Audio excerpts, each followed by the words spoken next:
Guys, welcome back on my YouTube channel. You are watching Commerce EduTech. My name is Harpreet Singh. Today we are going to discuss a new topic from Plus One Business Studies, and the topic is partnership business, its features, merits and limitations. देखो different kind of businesses ਦੇ ਵਿੱਚੋਂ first ਜਿਹੜੀ type C that is sole proprietorship, which we have already discussed in previous lecture. Today we are going to discuss a next type of business, that is partnership firm. Partnership firm ਕੀ ਹੁੰਦੀ ਆ, ਉਸ ਦੇ features ਕੀ ਹੁੰਦੇ ਆ, ਉਸ ਦੇ merits ਤੇ limitations ਕੀ ਹੁੰਦੀਆਂ। ਕਲੀਅਰ, ਆਪਾਂ ਡਿਸਕਸ ਕਰਦੇ ਹਾਂ ਅੱਜ ਦਾ topic meaning of partnership business. ਦੇਖੋ ਪਾਰਟਨਰਸ਼ਿਪ ਬਿਜ਼ਨਸ ਦਾ ਮੀਨਿੰਗ ਕੀ ਹੁੰਦਾ। ਸੋਲ ਪ੍ਰੋਪਰਾਈਟਰ ਦੇ ਵਿੱਚ ਆਪਾਂ ਦੇਖਿਆ ਸੀ ਕਿ ਸੋਲ ਪ੍ਰੋਪਰਾਈਟਰ ਕੀ ਹੈ, ਇੱਕ ਬਿਜ਼ਨਸ ਹੈ, ਇਕੱਲੇ ਬੰਦੇ ਦੁਆਰਾ ਚਲਾਇਆ ਜਾਂਦਾ ਹੈ। ਇੱਥੇ ਜੋ ਪਾਰਟਨਰਸ਼ਿਪ ਹੈ ਕੀ ਲਿਖਿਆ, ਪਾਰਟਨਰਸ਼ਿਪ ਐਕਟ 1932 ਦੇ under as per section 4 definition ਕੀ ਦਿੱਤੀ ਐਕਟ ਨੇ, partnership is a relation between persons. ਦੇਖੋ ਰਿਲੇਸ਼ਨ ਬਿਟਵੀਨ ਪਰਸਨਸ, ਪਹਿਲਾ ਪੁਆਇੰਟ ਅਸੀਂ ਇਹ ਲੈ ਕੇ ਚੱਲਦੇ ਹਾਂ। Who have agreed to share the profit of business carried on by all or any of them acting for all। देखो की मतलब है, ਹੁਣ ਪਾਰਟਨਰਸ਼ਿਪ ਮੀਨਸ ਕਿ ਦੋ ਜਾਂ ਦੋ ਤੋਂ ਜ਼ਿਆਦਾ ਪਰਸਨ ਹੋਣਗੇ ਤਾਂ ਹੀ ਅਸੀਂ ਬੋਲਦੇ ਹਾਂ ਪਾਰਟਨਰਸ਼ਿਪ, ਕਿ ਦੋਨਾਂ ਦੇ ਵਿੱਚ ਇੱਕ ਸਮਝੌਤਾ ਹੋਏਗਾ।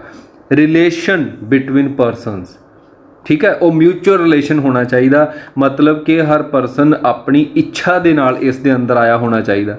ਅਗਰ ਅਸੀਂ ਕਿਸੇ ਨੂੰ ਪ੍ਰੈਸ਼ਰਾਈਜ਼ ਕਰਕੇ ਪਾਰਟਨਰਸ਼ਿਪ ਫਾਰਮ ਦੇ ਅੰਦਰ ਲੈ ਕੇ ਆਵਾਂਗੇ ਤਾਂ ਐਜ਼ ਪਰ ਕੰਟਰੈਕਟ ਐਕਟ ਉਹ ਕੰਟਰੈਕਟ ਹੀ ਸਹੀ ਨਹੀਂ ਹੋਏਗਾ, ਸੋ ਪਾਰਟਨਰਸ਼ਿਪ ਫਾਰਮ ਨਹੀਂ ਹੋਏਗੀ, ਮੰਨਿਆ ਨਹੀਂ ਜਾਏਗਾ ਉਸਨੂੰ। ਹੂ ਹੈਵ ਐਗਰੀਡ, ਦੇਖੋ ਐਗਰੀਡ ਮਤਲਬ ਉਹ ਰਾਜੀ ਹੁੰਦੇ ਆ ਕਿਸੇ ਗੱਲ ਦੇ ਉੱਪਰ, ਮਤਲਬ ਇੱਕ ਮਤਾ ਪਾਸ ਹੋਏਗਾ, ਹਰ ਇੱਕ ਪਰਸਨ ਉਸ ਦੇ ਉੱਪਰ ਐਗਰੀ ਹੋਏਗਾ ਕਿਸ ਚੀਜ਼ ਦੇ ਲਈ, to share the profit of business। Business the profit, ਉਹ ਬਿਜ਼ਨਸ ਕਿਹੜਾ ਹੋਣਾ ਚਾਹੀਦਾ, that must be lawful business ਹੋਣਾ ਚਾਹੀਦਾ, illegal business ਨਹੀਂ ਹੋਣਾ ਚਾਹੀਦਾ, ਠੀਕ ਹੈ। carried on by all, ਜਿਹੜੇ ਬਿਜ਼ਨਸ ਦੀਆਂ ਐਕਟੀਵਿਟੀਜ਼ ਨੂੰ ਸਾਰੇ ਹੀ ਪਰਫਾਰਮ ਕਰਨਗੇ, ਜਾਂ ਔਰ any of them, ਉਹਨਾਂ ਵਿੱਚੋਂ ਕਿਸੇ ਇੱਕ ਦੁਆਰਾ ਵੀ ਕੀਤਾ ਜਾ ਸਕਦਾ ਹੈ, ਬਟ ਐਕਟਿੰਗ ਫॉर all, ਤੇ ਸਾਰਿਆਂ ਦੇ ਲਈ ਕੀਤਾ ਜਾਏਗਾ। ਮੀਨਸ ਕਿ ਸਾਰੇ ਪਾਰਟਨਰ ਇਕੱਠੇ ਹੋਣਗੇ, ਜੋ ਕੰਮ ਕਰਨਗੇ ਪ੍ਰੋਫਿਟ ਹੋਊਗਾ ਆਪਸ 'ਚ ਸ਼ੇਅਰ ਕਰਨਗੇ। ਅਗਰ ਉਹਨਾਂ 'ਚੋਂ ਕੋਈ ਇੱਕ ਪਾਰਟਨਰ ਕੋਈ ਕੰਟਰੈਕਟ ਲੈ ਕੇ ਆਉਂਦਾ ਹੈ ਵਿਦਿਨ ਦਾ, ਜੋ ਉਸਨੇ ਆਪਣੇ ਅਥਾਰਟੀ ਦੇ ਅੰਦਰ ਰਹਿ ਕੇ ਕੰਮ ਕੀਤਾ, ਉਸ ਤੋਂ ਕੋਈ ਉਹਨੂੰ ਪ੍ਰੋਫਿਟ ਅਰਨ ਹੁੰਦਾ ਹੈ ਤਾਂ ਉਹ ਪ੍ਰੋਫਿਟ ਜਿਹੜਾ ਹੈ ਉਹ ਵੀ ਸਾਰਿਆਂ ਦੇ ਵਿੱਚ ਹੀ ਸ਼ੇਅਰ ਕੀਤਾ ਜਾਏਗਾ। Clear, this is the definition under Partnership Act 1932 as per section 4। So features ਕੀ ਹੋਣਗੇ, ਦੇਖੋ ਪਹਿਲਾਂ ਅਸੀਂ ਇਸ ਨੂੰ ਥੋੜਾ ਜਿਹਾ ਸੋਲ ਪ੍ਰੋਪਰਾਈਟਰ ਤੋਂ ਅਲੱਗ ਕਰ ਲੈਂਦੇ ਹਾਂ। ਉੱਥੇ ਸਿੰਗਲ ਪਰਸਨ ਸੀ, ਇੱਥੇ ਪਰਸਨ ਇੱਕ ਤੋਂ ਜ਼ਿਆਦਾ ਹੋ ਗਏ। ਉੱਥੇ ਮੈਨੇਜਰੀਅਲ ਐਫੀਸ਼ੀਐਂਸੀ ਦੀ ਕਮੀ ਆਈ, ਇੱਥੇ ਉਹ ਕਮੀ ਅਸੀਂ ਪੂਰੀ ਕਰ ਲਈ। ਉੱਥੇ ਕੈਪੀਟਲ ਦੀ ਕਮੀ ਆਈ, ਇੱਥੇ ਅਸੀਂ ਉਹ ਕਮੀ ਵੀ ਪੂਰੀ ਕਰ ਲਈ, ਠੀਕ ਹੈ। ਕੁਝ ਕਮੀਆਂ ਜਿਹੜੀਆਂ ਸੀ ਸੋਲ ਪ੍ਰੋਪਰਾਈਟਰ ਦੇ ਵਿੱਚ ਉਹ ਅਸੀਂ ਇੱਥੇ ਪੂਰੀਆਂ ਕੀਤੀਆਂ। ਨੈਕਸਟ ਹੈ ਫੀਚਰਸ ਆਫ ਪਾਰਟਨਰਸ਼ਿਪ, ਕਿ ਪਾਰਟਨਰਸ਼ਿਪ ਫਰਮ ਦੇ ਫੀਚਰਸ ਕਿਹੜੇ ਹੁੰਦੇ ਆ। First feature is number of persons. ਦੇਖੋ ਮਿਨੀਮਮ ਪਾਰਟਨਰਸ ਤਾਂ ਹੈ ਹੀ ਹੈ ਕਿ ਦੈਟ ਸ਼ੁੱਡ ਬੀ 2 ਹੋਣੇ ਚਾਹੀਦੇ ਆ, ਕਿ 2 ਹੈਗੇ ਆ ਤਾਂ ਹੀ ਪਾਰਟਨਰਸ਼ਿਪ ਹੋਊਗੀ। Single person can not form a partnership business, ਨਹੀਂ ਕਰ ਸਕਦਾ। ਕੰਪਨੀ ਐਕਟ ਸਟਾਰਟ ਹੋ ਸਕਦੀ ਹੈ ਸਿੰਗਲ ਪਰਸਨ ਦੁਆਰਾ, ਬਟ ਪਾਰਟਨਰਸ਼ਿਪ ਬਿਜ਼ਨਸ ਸਟਾਰਟ ਨਹੀਂ ਹੋ ਸਕਦਾ। At least 2 persons are required. Next, ਜਦੋਂ ਅਸੀਂ ਮੈਕਸਿਮਮ ਦੀ ਗੱਲ ਕਰਦੇ ਹਾਂ ਤਾਂ ਉੱਥੇ ਜੋ ਹੈ 2 ਐਕਟ ਸਾਡੇ ਕੋਲ ਅਪਲਾਈ ਹੁੰਦੇ ਆ। ਪੁਰਾਣਾ ਐਕਟ ਸਾਡਾ ਸੀ ਦੈਟ ਇਜ਼ ਪਾਰਟਨਰਸ਼ਿਪ ਐਕਟ 1932, ਉਹਦੇ ਅਕੋਰਡਿੰਗ ਕੀ ਸੀ। ਦੇਖੋ ਵੈਸੇ ਜਦੋਂ ਅਸੀਂ ਇਹਦੀ ਗੱਲ ਕਰਦੇ ਹਾਂ ਤਾਂ ਇੱਥੇ ਵੀ ਕੰਪਨੀ ਐਕਟ 1956 ਹੀ ਅਪਲਾਈ ਹੁੰਦਾ ਸੀ। ਜਦੋਂ ਅਸੀਂ ਪੁਰਾਣੇ ਐਕਟ ਦੀ ਗੱਲ ਕਰਦੇ ਹਾਂ ਤਾਂ ਉੱਥੇ ਮੈਕਸਿਮਮ ਦੀ ਗੱਲ ਕੀਤੀ ਜਾਂਦੀ ਕਿ 10 ਪਰਸਨਸ ਜਿਹੜੇ ਹੋ ਸਕਦੇ ਸੀ partner in case of banking business. Non banking business ਦੇ ਲਈ maximum could be 20 partners. 20 partner ਹੋ ਸਕਦੇ ਆ ਜਦੋਂ ਅਸੀਂ ਮੈਕਸਿਮਮ ਦੀ ਗੱਲ ਕਰਦੇ ਹਾਂ। This is the previous law, previous act ਦੇ ਅਕੋਰਡਿੰਗ ਇਹ ਗਿਣਤੀ ਸੀ। ਜਦੋਂ ਅਸੀਂ ਅਮੈਂਡਮੈਂਟ ਦੀ ਗੱਲ ਕਰਦੇ ਹਾਂ ਤਾਂ ਕੰਪਨੀ ਐਕਟ 2014 ਸੈਕਸ਼ਨ 646 ਰੂਲ 10 ਦੇ ਅੰਡਰ ਜੋ ਮੈਕਸਿਮਮ ਨੰਬਰ ਆਫ ਪਾਰਟਨਰਸ ਹੈ ਦੈਟ ਕੁਡ ਬੀ 100 ਪਾਰਟਨਰਸ ਹੋ ਸਕਦੇ ਆ ਐਜ਼ ਪਰ ਦਾ ਕੰਪਨੀਜ਼ ਐਕਟ 2014। ਠੀਕ ਹੈ ਜੀ, ਇਹ ਅਸੀਂ ਯਾਦ ਰੱਖਣਾ ਹੈ ਕਿ ਨੰਬਰ ਆਫ ਪਰਸਨਸ ਦੇ ਲਈ ਮਿਨੀਮਮ 2 ਹੈ ਔਰ ਮੈਕਸਿਮਮ ਦੇ ਲਈ ਕੰਪਨੀ ਐਕਟ ਅਪਲਾਈ ਹੁੰਦਾ ਹੈ। कंपनी एक्ट 2014 सैक्शन 464 रूल 10 ये मैक्सिमम परसनस के लिए है, that could be 100। Next feature है एग्रीमेंट। देखो जदों सोल प्रोपराइटर की गल की सिंगल परसन सी तो एग्रीमेंट का सवाल ही नहीं पैदा होंदा। सो इत्थे की है एग्रीमेंट, क्योंकि प्लूरैलिटी है परसनस दी, एक तो ज़्यादा परसन है, दैन की होएगा an agreement which known as partnership deed, जिसनों पार्टनरशिप डीड भी कहा जाता है, must exist between the partners. ਜਦੋਂ ਪਾਰਟਨਰਸ ਨੇ ਕੋਈ ਵੀ ਬਿਜ਼ਨਸ ਸਟਾਰਟ ਕਰਨਾ ਤਾਂ ਉਸ ਤੋਂ ਪਹਿਲਾਂ ਕੀ ਹੋਊਗਾ, ਉਹਨਾਂ ਦੇ ਵਿੱਚ ਇੱਕ ਐਗਰੀਮੈਂਟ ਤਿਆਰ ਹੋਊਗਾ ਵਿਚ ਮੇ ਬੀ ਔਰਲ ਵੀ ਹੋ ਸਕਦਾ ਹੈ, ਰਿਟਨ ਫਾਰਮ 'ਚ ਵੀ ਹੋ ਸਕਦਾ ਹੈ। ਔਰਲ ਫਾਰਮ ਦੇ ਵਿੱਚ ਇਹ ਹੋ ਜਾਂਦਾ ਕਿ ਬਾਅਦ ਦੇ ਵਿੱਚ ਉਹ ਮੁੱਕਰ ਸਕਦਾ ਹੈ, ਲੇਕਿਨ ਰਿਟਨ ਫਾਰਮ ਦੇ ਵਿੱਚ ਸਾਈਨਡ ਬਾਏ ਆਲ ਦਾ ਪਾਰਟਨਰਸ ਹੁੰਦਾ ਹੈ, ਡਾਕੂਮੈਂਟ ਤਿਆਰ ਹੋ ਜਾਂਦਾ ਹੈ, ਸਾਰੇ ਪਾਰਟਨਰਸ ਦੁਆਰਾ ਉਸ 'ਤੇ ਸਿਗਨੇਚਰ ਹੋ ਜਾਂਦੇ ਆ, ਤਾਂ ਉਹ ਵੈਲਿਡ ਹੁੰਦਾ ਹੈ ਜ਼ਿਆਦਾ ਲਾਅ ਦੀ ਨਜ਼ਰ ਦੇ ਵਿੱਚ। ਨੈਕਸਟ ਹੈ because partnership is created by contract and not by status. ਦੇਖੋ ਸਟੇਟਸ ਦਾ ਕੀ ਮਤਲਬ ਹੈ, ਜਿਵੇਂ ਅਸੀਂ ਹਿੰਦੂ ਲਾਅ ਦੀ ਗੱਲ ਕਰਦੇ ਸੀ ਕਿ ਉੱਥੇ ਇੱਕ ਮੇਲ ਚਾਈਲਡ ਜਦੋਂ ਪੈਦਾ ਹੁੰਦਾ ਉਹ ਨਾਲ ਦੀ ਨਾਲ ਹੀ ਜਿਹੜਾ ਬਿਜ਼ਨਸ ਹੈ ਉਸ ਦਾ ਮੈਂਬਰ ਬਣ ਜਾਂਦਾ, ਲੇਕਿਨ ਪਾਰਟਨਰਸ਼ਿਪ ਫਰਮ ਦੇ ਵਿੱਚ ਬਾਏ ਸਟੇਟਸ ਜਿਹੜਾ ਹੈ ਉਹ ਬੰਦਾ ਇੱਕ ਪਾਰਟਨਰ ਨਹੀਂ ਬਣਦਾ ਕਿ ਪਾਰਟਨਰ ਦਾ ਬੇਟਾ ਉਹ ਵੀ ਬਿਜ਼ਨਸ ਦੇ ਵਿੱਚ ਹੀ ਆਊਗਾ, ਉਹ ਵੀ ਫਰਮ ਨੂੰ ਜੁਆਇਨ ਕਰੂਗਾ, ਇਸ ਤਰ੍ਹਾਂ ਨਹੀਂ ਹੁੰਦਾ। ਪਾਰਟਨਰਸ਼ਿਪ ਜਿਹੜੀ ਕ੍ਰੀਏਟ ਹੁੰਦੀ ਆ ਉਹ ਹੁੰਦੀ ਆ by contract, offer plus acceptance is equal to agreement, ਔਰ ਜਦੋਂ ਉਹ ਐਗਰੀਮੈਂਟ ਨੂੰ ਵੈਲਿਡਿਟੀ ਦਿੱਤੀ ਜਾਂਦੀ ਹੈ by law then that will be known as contract, ਤਦ ਉਹ ਕੌਂਟਰੈਕਟ ਦੇ ਵਿੱਚ ਟਰਾਂਸਫਰ ਹੁੰਦਾ ਹੈ, ਅਦਰਵਾਈਜ਼ ਉਹ ਐਗਰੀਮੈਂਟ ਰਹਿ ਜਾਂਦਾ। ਠੀਕ ਹੈ ਜੀ। ਸੋ ਇਹ ਜਿਹੜਾ ਹੈ ਕਿ ਪਾਰਟਨਰ ਕਿਵੇਂ ਬਣਦੇ ਆ, ਪਾਰਟਨਰ ਕੌਂਟਰੈਕਟ ਨਾਲ ਬਣਦੇ ਆ, ਨੋਟ ਬਾਏ ਸਟੇਟਸ। ਇਹ ਚੀਜ਼ ਧਿਆਨ ਰੱਖਣੀ ਹੈ ਕਿ ਐਗਰੀਮੈਂਟ ਦਾ ਹੋਣਾ ਜ਼ਰੂਰੀ ਹੈ, ਇਸ ਦਾ ਮੋਸਟ ਇੰਪੋਰਟੈਂਟ ਫੀਚਰ ਹੈ।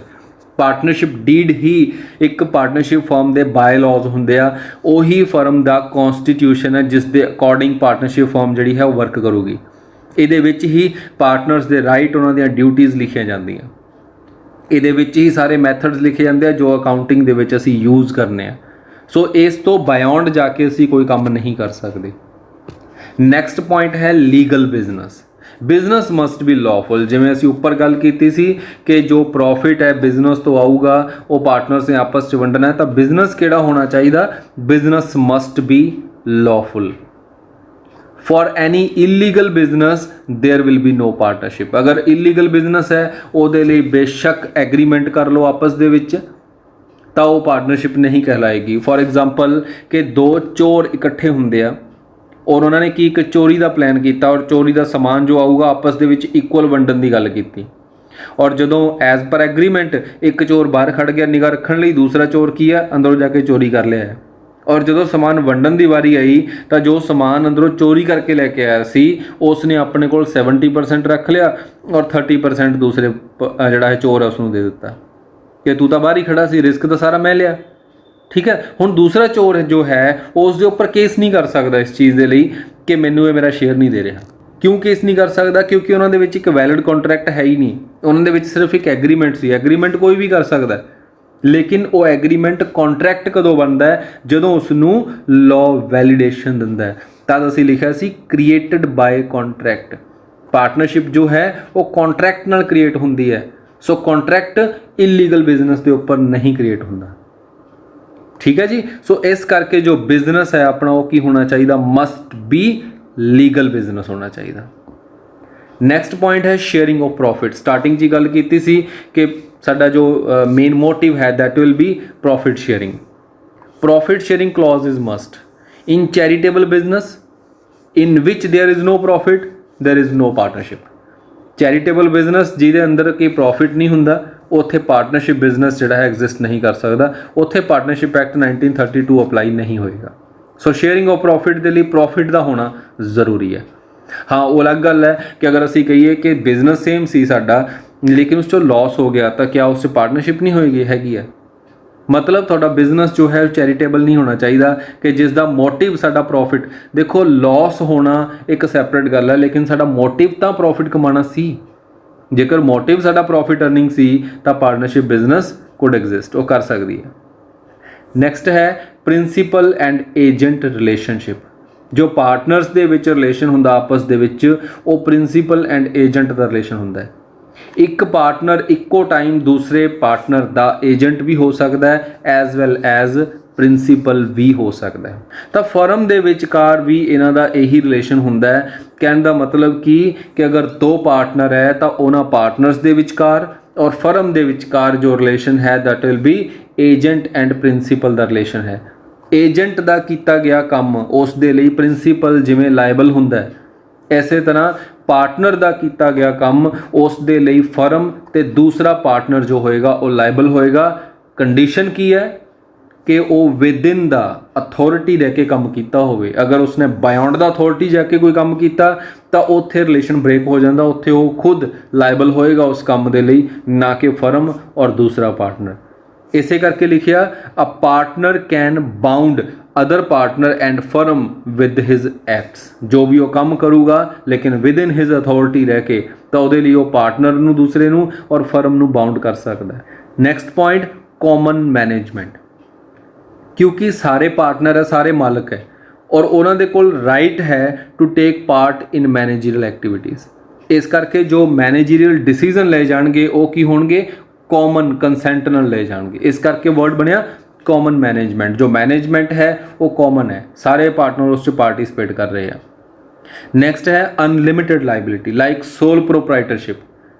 ਕਿਉਂਕਿ ਪ੍ਰਾਈਵੇਟ ਬਿਜ਼ਨਸ ਹੈ ਇਸ ਕਰਕੇ ਇੱਥੇ ਜੋ ਲਾਇਬਿਲਿਟੀ ਹੈ ਉਹ ਵੀ ਅਨਲਿਮਿਟਿਡ ਰਹੇਗੀ, which means personal property of the partners shall attach with the liability of the firm because there is no separate legal entity of the firm and partners. ਇਹਨਾਂ ਦੀ ਕੋਈ ਲੀਗਲ ਐਂਟਿਟੀ ਜੋ ਅਲੱਗ ਨਹੀਂ ਹੁੰਦੀ, ਦੋਨਾਂ ਦੀ ਲੀਗਲ ਆਇਡੈਂਟੀਟੀ ਐਗਜ਼ਿਸਟੈਂਸ ਇੱਕੋ ਹੀ ਹੈ। ਇਸ ਕਰਕੇ ਪਾਰਟਨਰ ਦੀ ਜੋ ਪਰਸਨਲ ਪ੍ਰੋਪਰਟੀ ਹੈ ਉਹ ਵੀ ਫਰਮ ਦੀਆਂ ਲਾਇਬਿਲਿਟੀਜ਼ ਦੇ ਨਾਲ ਅਟੈਚ ਕਰ ਦਿੱਤੀ ਜਾਏਗੀ। Next point restriction on transfer of share. No partner allowed to share, transfer or sell his share to another person. ਦੇਖੋ ਸ਼ੇਅਰ ਦਾ ਇੱਥੇ ਕੀ ਮਤਲਬ ਹੈ, ਜਿਸ ਚੀਜ਼ ਦੇ ਲਈ ਉਹ ਬਿਜ਼ਨਸ ਕਰ ਰਿਹਾ ਉਹ ਐਜ਼ ਅ ਪਾਰਟਨਰ ਉਸ ਦੇ ਵਿੱਚ ਵਰਕਿੰਗ ਕਰ ਰਿਹਾ, ਮਤਲਬ Y he is doing that business, ਉਹ ਕਿਉਂ ਕਰ ਰਿਹਾ ਇਸ ਨੂੰ, that will be known as his interest. ਉਹ ਉਸ ਦਾ ਇੰਟਰਸਟ ਹੋਏਗਾ ਔਰ ਜੋ ਵੀ ਉਸ ਦਾ ਇੰਟਰਸਟ ਹੈ ਉਹ ਚਾਹੇ ਇਨ ਕਾइंड ऑफ प्रॉफिट है, ਚਾਹੇ ਉਹ ਇੰਟਰਸਟ ਔਨ ਕੈਪੀਟਲ ਹੈ, ਵਟ ਐਵਰ, ਕੁਛ ਵੀ ਜੋ ਉਸਨੇ ਫਰਮ ਤੋਂ ਲੈਣਾ ਉਹ ਉਸ ਦਾ ਹਿੱਸਾ ਹੈ। ਉਹ ਹਿੱਸਾ ਉਹ ਕਿਸੇ ਨਾਲ ਨਾ ਤਾਂ ਸ਼ੇਅਰ ਕਰ ਸਕਦਾ ਹੈ, ਨਾ ਉਹ ਕਿਸੇ ਨੂੰ ਹੋਰ ਟ੍ਰਾਂਸਫਰ ਕਰ ਸਕਦਾ, ਨਾ ਉਹ ਆਪਣਾ ਹਿੱਸਾ ਕਿਸੇ ਨੂੰ ਵੇਚ ਸਕਦਾ ਹੈ without consent of other partners. ਜਿਵੇਂ ਅਸੀਂ ਪਹਿਲਾਂ ਗੱਲ ਕੀਤੀ ਕਿ ਪਾਰਟਨਰਸ ਸਟੇਟਸ ਨਾਲ ਨਹੀਂ ਬਣਦੇ। ਕਈ ਵਾਰ ਕੀ ਹੁੰਦਾ ਹੈ, ਇੱਕ ਪਾਰਟਨਰ ਕਹਿ ਦਿੰਦਾ ਮੇਰੀ ਏਜ ਜ਼ਿਆਦਾ ਹੋ ਗਈ, ਮੇਰੇ ਬੇਟੇ ਨੂੰ ਤੁਸੀਂ ਜਿਹੜਾ ਐਜ਼ ਅ ਪਾਰਟਨਰ ਲੈ ਲਓ, ਮੇਰਾ ਹਿੱਸਾ ਉਸ ਨੂੰ ਦੇ ਦਿਓ। ਮਤਲਬ ਅਗਰ ਉਹ ਚਾਹੁੰਦਾ ਕਿ ਉਸ ਦਾ ਹਿੱਸਾ ਟ੍ਰਾਂਸਫਰ ਹੋ ਜੇ ਤਾਂ ਉਹ ਨਹੀਂ ਕਰ ਸਕਦਾ। ਅਗਰ ਉਹ ਕਿਸੇ ਤੋਂ ਪੈਸੇ ਲੈ ਕੇ ਆਪਣਾ ਹਿੱਸਾ ਉਸ ਨੂੰ ਵੇਚਣਾ ਚਾਹੇ ਤਾਂ ਇਹ ਵੀ ਨਹੀਂ ਹੋ ਸਕਦਾ। ਅਗਰ ਉਹ ਕਹੇ ਕਿ ਮੈਂ ਆਪਣਾ ਹਿੱਸਾ ਕਿਸੇ ਨੂੰ ਸ਼ੇਅਰ ਕਰ ਦਿੰਦਾ, ਲਾਈਕ ਮੈਂ 40% ਲੈ ਰਿਹਾ, 20% ਮੈਂ ਕਿਸੇ ਹੋਰ ਨੂੰ ਦੇ ਦਾਂ, ਤਾਂ ਉਹ ਸ਼ੇਅਰਿੰਗ ਵੀ ਉਹ ਨਹੀਂ ਕਰ ਸਕਦਾ। ਕਦੋਂ ਨਹੀਂ ਕਰ ਸਕਦਾ, without consent of other partner. ਅਗਰ ਬਾਕੀ ਇਸ ਦੇ ਲਈ ਐਗਰੀ ਹੋ ਜਾਂਦੇ ਆ ਫਿਰ ਉਹ ਕਰ ਸਕਦਾ, ਫਿਰ ਉਹ ਵੇਚ ਵੀ ਸਕਦਾ, ਟ੍ਰਾਂਸਫਰ ਵੀ ਕਰ ਸਕਦਾ, ਆਪਣਾ ਹਿੱਸਾ ਕਿਸੇ ਨਾਲ ਸ਼ੇਅਰ ਵੀ ਕਰ ਸਕਦਾ। ਸੋ ਇੱਥੇ ਕੰਸੈਂਟ ਜ਼ਰੂਰੀ ਹੈ ਬਾਕੀ ਪਾਰਟਨਰਸ ਦੀ ਜੋ ਰਿਮੇਨਿੰਗ ਪਿੱਛੇ ਰਹਿਣਗੇ। ਨੈਕਸਟ ਪੁਆਇੰਟ ਹੈ ਗੁੱਡ ਫੇਥ। ਗੁੱਡ ਫੇਥ ਦਾ ਕੀ ਮਤਲਬ ਹੈ, ਦੇਖੋ ਅਗਰ ਅਸੀਂ ਆਪਣਾ ਕੰਮ 2 3 4 ਪਾਰਟਨਰ ਆ, ਅਗਰ ਅਸੀਂ ਆਪਣਾ ਕੰਮ ਇਮਾਨਦਾਰੀ ਦੇ ਨਾਲ ਹੀ ਨਹੀਂ ਕਰਾਂਗੇ, ਇੱਕ ਦੂਜੇ ਦੇ ਨਾਲ ਹੀ ਚੋਰੀ ਰੱਖਾਂਗੇ, ਚੀਜ਼ਾਂ ਲੁਕਾਉਣ ਲੱਗ ਜਾਾਂਗੇ, ਗੁੱਡ ਫੇਥ ਸਾਡੇ 'ਚ ਨਹੀਂ ਹੋਊਗਾ ਤਾਂ ਉਹ ਬਿਜ਼ਨਸ ਲੌਂਗ ਰਨ ਤੱਕ ਨਹੀਂ ਚੱਲ ਸਕਦਾ, ਕਦੇ ਨਾ ਕਦੇ ਉਹ ਖਤਮ ਹੋ ਜਾਏਗਾ। ਸੋ ਇੱਥੇ ਕੀ ਜ਼ਰੂਰੀ ਹੈ, there must be exist good faith between the partners. Each partner must disclose all the information with each other and don't try to earn hidden profit। ਇੱਕ ਤਾਂ ਇਨਫੋਰਮੇਸ਼ਨ ਕੰਸੀਲ ਨਹੀਂ ਕਰਨੀ, ਕਿਸੇ ਤੋਂ ਇਨਫੋਰਮੇਸ਼ਨ ਲੁਕਾਉਣੀ ਨਹੀਂ ਹੈ, ਔਰ ਨਾ ਹੀ ਫਰਮ ਦੀਆਂ ਐਕਟੀਵਿਟੀਜ਼ ਦੇ ਵਿੱਚੋਂ ਕੋਈ ਹਿਡਨ ਪ੍ਰੋਫਿਟ ਕਮਾਉਣ ਦੀ ਕੋਸ਼ਿਸ਼ ਕਰਨੀ ਹੈ। ਸਾਰੀ ਇਨਫੋਰਮੇਸ਼ਨ ਜੋ ਹੈ ਟਰੂ ਫੈਕਟਸ ਦੇ ਨਾਲ ਬਾਕੀ ਪਾਰਟਨਰਸ ਦੇ ਨਾਲ ਉਹ ਸ਼ੇਅਰ ਕਰਨੀ, ਉਹ ਸਾਡੀ ਐਥੀਕਲ ਜ਼ਿੰਮੇਵਾਰੀ ਹੈ, ਸਾਡੀ ਓਬਲੀਗੇਸ਼ਨ ਹੈ। ਸੋ ਇਸ ਕਰਕੇ ਗੁੱਡ ਫੇਥ ਦਾ ਹੋਣਾ ਜ਼ਰੂਰੀ ਹੈ। ਨੈਕਸਟ ਪੁਆਇੰਟ ਹੈ ਡਿਊਰੇਸ਼ਨ।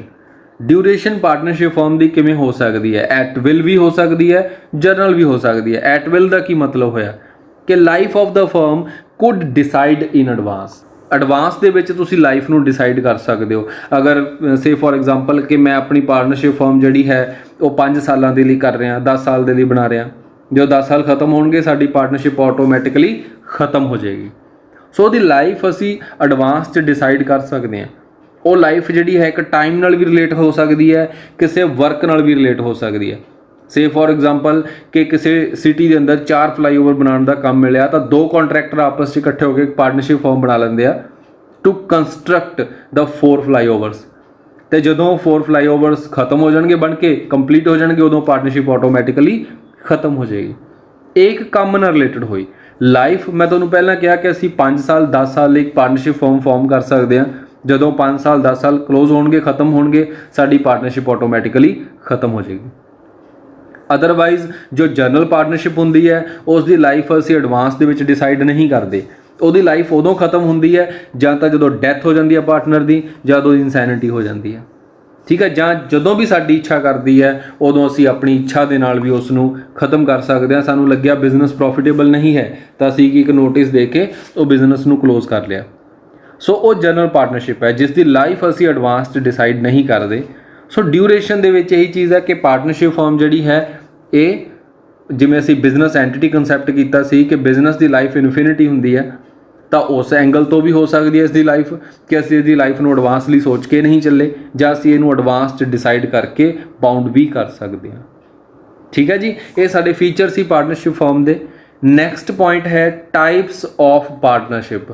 ਪਾਰਟਨਰਸ਼ਿਪ ਦੀਆਂ ਕਿੰਨੀ ਤਰ੍ਹਾਂ ਦੀਆਂ ਟਾਈਪਸ ਆਉਂਦੀਆਂ on the basis of liability. ਅਗਰ ਅਸੀਂ ਲਾਇਬਿਲਿਟੀ ਦੀ ਗੱਲ ਕਰੀਏ ਤਾਂ ਲਾਇਬਿਲਿਟੀ ਦੇ ਬੇਸ ਦੇ ਉੱਪਰ ਜੋ ਪਾਰਟਨਰਸ਼ਿਪ ਫਰਮ ਹੈ ਉਹ 2 ਤਰ੍ਹਾਂ ਦੀ ਹੋ ਸਕਦੀ ਹੈ, ਜਨਰਲ ਪਾਰਟਨਰਸ਼ਿਪ ਤੇ limited partnership. On the basis of duration ਦੇ ਬੇਸ ਦੇ ਉੱਪਰ ਪਾਰਟਨਰਸ਼ਿਪ ਐਟ ਵਿਲ ਹੋ ਸਕਦੀ ਹੈ ਤੇ ਪਰਟੀਕੂਲਰ ਪਾਰਟਨਰਸ਼ਿਪ ਹੋ ਸਕਦੀ ਹੈ। ਹੁਣ ਅਸੀਂ ਇਹਨਾਂ ਨੂੰ ਐਕਸਪਲੇਨ ਕਰਦੇ ਹਾਂ 1 by 1 on the basis of liability. General partnership ਕੀ ਹੁੰਦੀ ਹੈ? Under this category liability of partners is unlimited. ਜੋ ਪਾਰਟਨਰਸ ਦੀ ਲਾਇਬਿਲਿਟੀ ਇਸ ਦੇ ਅੰਦਰ ਹੋਊਗੀ ਉਹ ਅਨਲਿਮਿਟਿਡ ਹੋਊਗੀ, ਜੋ ਅਸੀਂ ਸਟਾਰਟਿੰਗ 'ਚ ਗੱਲ ਕੀਤੀ ਸੀ। which means कि personal property of the partner will liable for the liability of the firm। कि ਪਾਰਟਨਰ ਦੀ ਜੋ ਪਰਸਨਲ ਪ੍ਰੋਪਰਟੀ ਹੈ ਉਹ ਅਟੈਚ ਕਰ ਦਿੱਤੀ ਜਾਊਗੀ ਫਰਮ ਦੀਆਂ ਲਾਇਬਿਲਿਟੀਜ਼ ਦੇ ਨਾਲ। ਅਗਰ ਫਰਮ ਦੀਆਂ ਐਸੈਟਸ ਨੂੰ ਵੇਚਣ ਤੋਂ ਬਾਅਦ ਉਹ ਲਾਇਬਿਲਿਟੀ ਪੂਰੀ ਨਹੀਂ ਹੋ ਰਹੀ ਤਾਂ ਪਾਰਟਨਰਸ ਦੀ ਪਰਸਨਲ ਪ੍ਰੋਪਰਟੀ ਵੇਚ ਕੇ ਵੀ ਉਹ ਲਾਇਬਿਲਿਟੀ ਪੂਰੀ ਕੀਤੀ ਜਾ ਸਕਦੀ ਹੈ। ਠੀਕ ਹੈ, ਇਸ ਕਰਕੇ ਇਸ ਨੂੰ ਜਨਰਲ ਪਾਰਟਨਰਸ਼ਿਪ ਕਹਿ ਦਿੱਤਾ ਜਾਂਦਾ ਹੈ, ਜਿਸ ਦੇ ਅੰਦਰ ਲਾਇਬਿਲਿਟੀ ਆਫ ਪਾਰਟਨਰਸ ਕੀ ਹੁੰਦੀ ਹੈ? ਅਨਲਿਮਿਟਿਡ ਹੁੰਦੀ ਹੈ। ਤੇ ਨੈਕਸਟ ਹੈ ਲਿਮਿਟਿਡ ਪਾਰਟਨਰਸ਼ਿਪ। ਇਹਦਾ ਮਤਲਬ ਕਿ partners are divided into 2 categories. ਇਹਦੇ ਅੰਦਰ ਅਸੀਂ ਪਾਰਟਨਰਸ ਨੂੰ ਹੀ 2 ਕੈਟਾਗਰੀ ਦੇ ਵਿੱਚ ਡਿਵਾਈਡ ਕਰ ਦਿੰਦੇ ਹਾਂ। ਇੱਕ ਜਨਰਲ ਪਾਰਟਨਰ ਹੋ ਗਿਆ, ਜਨਰਲ ਪਾਰਟਨਰ ਜੋ ਹੈ ਉਹ ਜਨਰਲ ਪਾਰਟਨਰਸ਼ਿਪ ਦੇ ਨਾਲ ਹੀ ਰਿਲੇਟ ਕਰ ਗਿਆ। ਠੀਕ ਹੈ ਜੀ। ਦੂਸਰਾ ਹੈ special partner. Liability of general partner is unlimited, ਅਸੀਂ ਪਹਿਲੇ ਡਿਸਕਸ ਕਰ ਚੁੱਕੇ। And liability of special partner will be limited. ਜੋ ਸਪੈਸ਼ਲ ਪਾਰਟਨਰ ਹੋਏਗਾ ਸੈਕਿੰਡ, ਉਸ ਦੀ ਲਾਇਬਿਲਿਟੀ ਜੋ ਹੈ ਉਹ ਲਿਮਿਟਿਡ ਹੋਊਗੀ। ਹੁਣ ਸਪੈਸ਼ਲ ਪਾਰਟਨਰ ਕੀ ਹੈ, ਕਿਵੇਂ ਲਾਇਬਿਲਿਟੀ ਉਹਦੀ ਲਿਮਿਟਿਡ ਹੋਊਗੀ, ਇਹਦੇ ਕੁਝ ਫੀਚਰਸ ਹੋਣਗੇ। ਦੇਖਦੇ ਹਾਂ ਆਪਾਂ ਮੇਨ ਫੀਚਰਸ ਕਿਹੜੇ ਕਿਹੜੇ ਲਿਮਿਟਿਡ ਪਾਰਟਨਰਸ਼ਿਪ ਦੇ। There must be 1 general partner and 1 special partner. ਅਗਰ ਅਸੀਂ 2 ਪਾਰਟਨਰਸ ਦੀ ਗੱਲ ਕਰਦੇ ਹਾਂ ਤਾਂ ਉਹਨਾਂ ਦੇ ਵਿੱਚੋਂ ਇੱਕ ਸਪੈਸ਼ਲ ਪਾਰਟਨਰ ਦਾ ਹੋਣਾ ਜ਼ਰੂਰੀ ਹੈ, ਤਾਂ ਹੀ ਲਿਮਿਟਿਡ ਪਾਰਟਨਰਸ਼ਿਪ ਫਾਰਮ ਕਰੇਗੀ। दूसरा, only general partner can take participation in the working of firm. मतलब जो स्पैशल पार्टनर है वो काम नहीं करूगा, ਉਹਦੀਆਂ एक्टिविटीज़ ਦੇ ਵਿੱਚ पार्टिसिपेट नहीं करूगा। Special partner can not bind the firm with his act. ਜਦੋਂ स्पैशल पार्टनर ਕੰਮ ਹੀ ਨਹੀਂ ਕਰ ਸਕਦਾ ਤਾਂ ਇਟ ਮੀਨਸ ਅਗਰ ਉਸਨੇ ਕੁਝ ਕੀਤਾ ਤਾਂ ਉਹਦੇ ਲਈ ਫਰਮ ਲਾਇਬਲ ਨਹੀਂ ਹੋਊਗੀ, ਉਸ ਨੂੰ ਬਾइंड नहीं कर ਸਕਦਾ, ਦੂਸਰੇ ਪਾਰਟਨਰ ਨੂੰ ਬਾइंड नहीं कर ਸਕਦਾ। Non registration of partnership make it general partnership form. It मीनस कि स्पैशल जो साडी पार्टनरशिप है, लिमिटेड पार्टनरशिप, इस दी रजिस्ट्रेशन का होना बहुत ज़रूरी है। Special partner can not withdraw his capital at any time. Special partner अपने द्वारा इन्वेस्ट की गई कैपिटल नू कदे भी विदड्रॉ नहीं कर सकता। जदों ने विदड्रॉ की ਤਾਂ ਉਹ ਜਿਹੜਾ ਹੈ ਜਨਰਲ ਪਾਰਟਨਰ ਦੇ ਵਿੱਚ ਕਨਵਰਟ ਹੋ ਜਾਏਗਾ automatically. On death, insolvency of special partner, firm will not dissolve. Important point ਹੈ। ਅਸੀਂ ਕਹੀਏ ਦੋ ਪਾਰਟਨਰ ਹੈ, ਇੱਕ ਜਰਨਲ ਹੈ ਇੱਕ ਸਪੈਸ਼ਲ ਹੈ, ਸਪੈਸ਼ਲ ਦੀ ਡੈਥ ਹੋ ਜਾਂਦੀ ਹੈ ਤਾਂ ਕਿਆ ਪਾਰਟਨਰਸ਼ਿਪ ਫਰਮ ਖਤਮ ਹੋ ਜਾਏਗੀ? ਤਾਂ ਇੱਥੇ ਨਹੀਂ ਹੋਏਗੀ, ਫਰਮ ਡਿਜ਼ੋਲਵ ਨਹੀਂ ਹੋਏਗੀ। ਦੂਸਰੇ ਕੋਲ ਟਾਈਮ ਉਹ ਨਵਾਂ ਪਾਰਟਨਰ ਰੱਖ ਸਕਦਾ ਹੈ। Special partner will contribute his capital only in cash. ਜਦੋਂ ਵੀ ਸਪੈਸ਼ਲ ਪਾਰਟਨਰ ਕੈਸ਼ ਉਹਦੇ ਅੰਦਰ ਕੈਪੀਟਲ ਇਨਵੈਸਟਮੈਂਟ ਕਰੂਗਾ ਤਾਂ ਓਨਲੀ ਇਨ ਕੈਸ਼ ਹੋਏਗੀ, ਨਾਟ ਇਨ ਕਾइंड। ਕਾइंड ਨਹੀਂ ਹੋ ਸਕਦੀ, ਕੋਈ ਐਸਟ ਨਹੀਂ ਲੈ ਕੇ ਆ ਸਕਦਾ ਹੋਰ, ਉਹ ਸਿਰਫ ਕੈਸ਼ 'ਚ ਹੀ ਹੋਏਗਾ। Special partner can inspect the books of accounts, but ਉਹਦੇ ਕੋਲ ਰਾਈਟ ਹੈ ਕਿ ਉਹ ਕਿਤਾਬਾਂ ਨੂੰ ਇਨਸਪੈਕਸ਼ਨ ਕਰ ਸਕਦਾ, ਉਹ ਦੇਖ ਸਕਦਾ, ਅਕਾਊਂਟਸ ਬੁੱਕ ਨੂੰ ਦੇਖ ਸਕਦਾ। ਠੀਕ ਹੈ ਜੀ, ਇਹ ਆਪਣਾ ਪੁਆਇੰਟ ਸੀ ਕਿ ਸਪੈਸ਼ਲ ਪਾਰਟਨਰਸ਼ਿਪ ਕਿਸ ਤਰ੍ਹਾਂ ਬਣਦੀ ਹੈ, ਸਪੈਸ਼ਲ ਪਾਰਟਨਰ ਕੀ ਹੁੰਦਾ ਔਰ ਲਿਮਿਟਿਡ ਪਾਰਟਨਰਸ਼ਿਪ ਫਰਮ ਕਿਸ ਨੂੰ ਕਿਹਾ ਜਾਂਦਾ। Next point, on the basis of duration. Duration ਦੇ ਬੇਸ ਦੇ ਉੱਪਰ ਜੋ ਪਾਰਟਨਰਸ਼ਿਪ ਫਰਮ ਹੈ ਉਹ ਕਿੰਨੀ ਤਰ੍ਹਾਂ ਦੀ ਹੋਏਗੀ। First, partnership at will. Partnership firm which is neither formed for a particular time period or for a particular work. It can be dissolved when all partner desire so. ਮਤਲਬ ਕਿ ਜਿਸ ਨੂੰ ਨਾ ਤਾਂ ਅਸੀਂ ਕਿਸੇ ਫਿਕਸ ਟਾਈਮ ਦੇ ਲਈ ਬਣਾਇਆ ਔਰ ਨਾ ਹੀ ਅਸੀਂ ਕਿਸੇ ਪਾਰਟਿਕੂਲਰ ਕੰਮ ਨੂੰ ਕਰਨ ਦੇ ਲਈ ਬਣਾਇਆ, ਉਹ ਜਨਰਲ ਪਾਰਟਨਰਸ਼ਿਪ ਹੈ, ਉਹ ਸਾਡੀ ਪਾਰਟਨਰਸ਼ਿਪ ਐਟ ਵਿਲ ਹੋਏਗੀ। ਉਸ ਨੂੰ ਅਸੀਂ ਕਦੇ ਵੀ ਖਤਮ ਕਰ ਸਕਦੇ ਹਾਂ ਜਦੋਂ ਵੀ ਪਾਰਟਨਰਸ ਜਿਹੜੇ ਹੈ ਉਹਨਾਂ ਦੀ ਇੱਛਾ ਹੁੰਦੀ ਹੈ, at there will. Next, particular partnership. Particular partnership का मतलब जिहड़ी कि एक पर्टिकुलर टाइम पीरियड के लिए बनाई जाती है या पर्टिकुलर वर्क के लिए बनाई जाती है, फॉर अ पर्टिकुलर पीरियड और for a particular work. After that firm will automatically dissolve. असीं पहले ही इसकी एग्जाम्पल लै चुके। ਇਹ ਆਪਣਾ ਟੌਪਿਕ ਸੀ ਅੱਜ ਦਾ। ਪਾਰਟਨਰਸ਼ਿਪ ਫਰਮ ਕੀ ਹੁੰਦੀ ਆ, ਪਾਰਟਨਰਸ਼ਿਪ ਫਰਮ ਦੇ ਫੀਚਰਸ ਕੀ ਹੁੰਦੇ ਆ, ਪਾਰਟਨਰਸ਼ਿਪ ਫਰਮ ਦੀਆਂ ਡਿਫਰੈਂਟ ਟਾਈਪਸ ਕੀ ਹੁੰਦੀਆਂ। ਥੋੜਾ ਵੱਡਾ ਹੋ ਜਾਂਦਾ ਇਹ ਲੈਕਚਰ ਅਗਰ ਅਸੀਂ ਇਸ ਦੇ ਅੰਦਰ ਇਸ ਦੀਆਂ ਐਡਵਾਂਟੇਜਸ ਔਰ ਲਿਮਿਟੇਸ਼ਨਸ ਨੂੰ ਡਿਸਕਸ ਕਰਦੇ। ਸੋ ਨੈਕਸਟ ਟੌਪਿਕ ਦੇ ਅੰਦਰ ਅਸੀਂ ਇਸ ਦੀਆਂ ਐਡਵਾਂਟੇਜਸ ਔਰ ਇਸ ਦੀਆਂ ਲਿਮਿਟੇਸ਼ਨਸ ਨੂੰ ਵੀ ਡਿਸਕਸ ਕਰਾਂਗੇ। Thanks for watching the video. Subscribe and share the channel for the next update. Thank you.